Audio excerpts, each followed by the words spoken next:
আপনাকে একটা টপিক দেবো। সে দিন।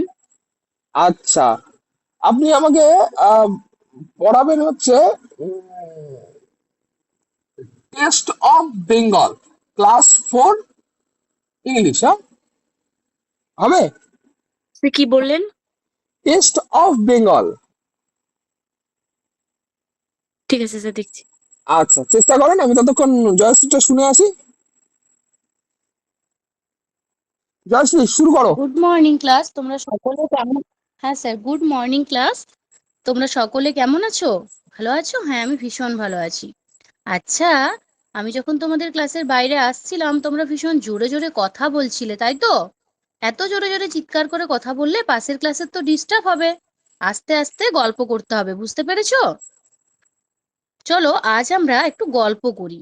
এই যে তোমরা কথা বলছো, আমি কথা বলছি, এই কথা আমরা কিভাবে বলছি?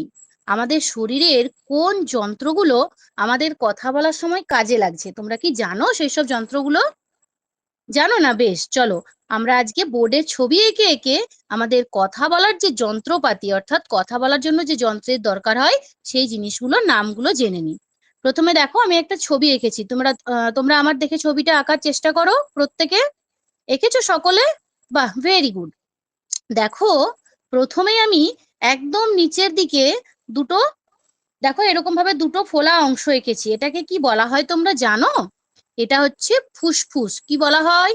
ফুসফুস। এই যে আমরা প্রশ্বাস নিঃশ্বাস নিচ্ছি, অর্থাৎ বাতাসের যে আমাদের শরীরের মধ্যে একটা খেলা চলছে, সেটার মেন কাজ কিন্তু করে ফুসফুস। বুঝতে পেরেছো?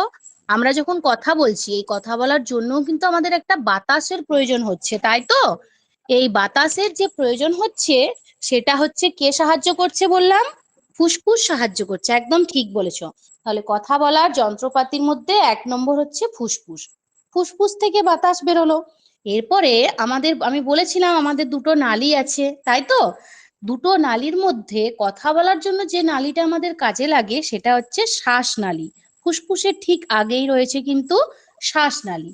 এই শ্বাসনালীর থেকে আমরা যে কথা বলছি, অর্থাৎ বাতাসটা বেরোলো ফুসফুস থেকে শ্বাসনালী অবধি গেল, সেই শ্বাসনালীর থেকে যেয়ে, দেখো আমাদের এই গলার কাছের অংশটা, প্রত্যেকে হাত দাও, একটু হাত দিয়ে কথা বলো সকলে।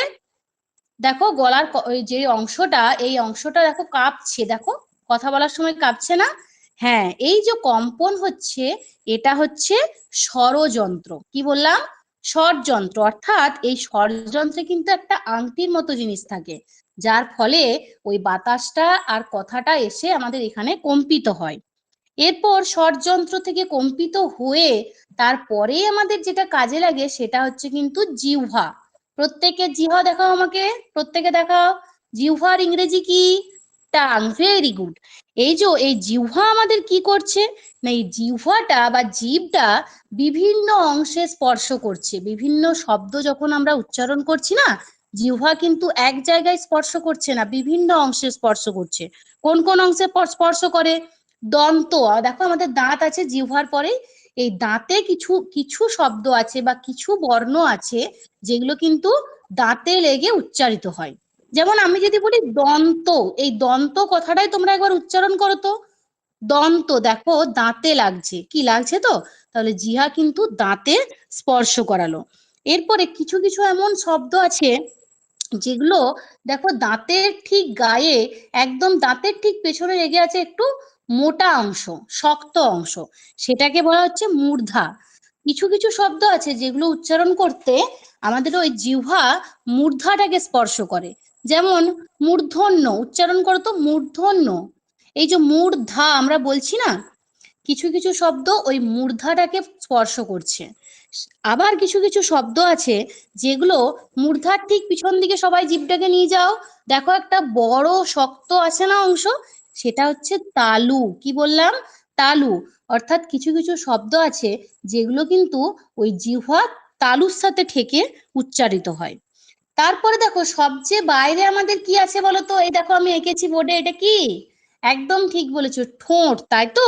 যেটাকে আমরা বলি ওষ্ঠ। কি বলি? ওষ্ঠ।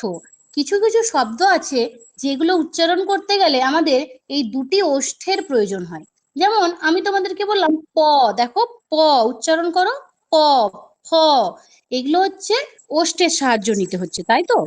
তাহলে আমরা এই যে যতগুলি যন্ত্র বললাম, ফুসফুস, শ্বাসনালী, স্বরযন্ত্র, জিহ্বা, দন্ত, মূর্ধা, ঠোঁট, তালু, এই সমস্ত যন্ত্রগুলোকে একসাথে বলা হয় বাকযন্ত্র।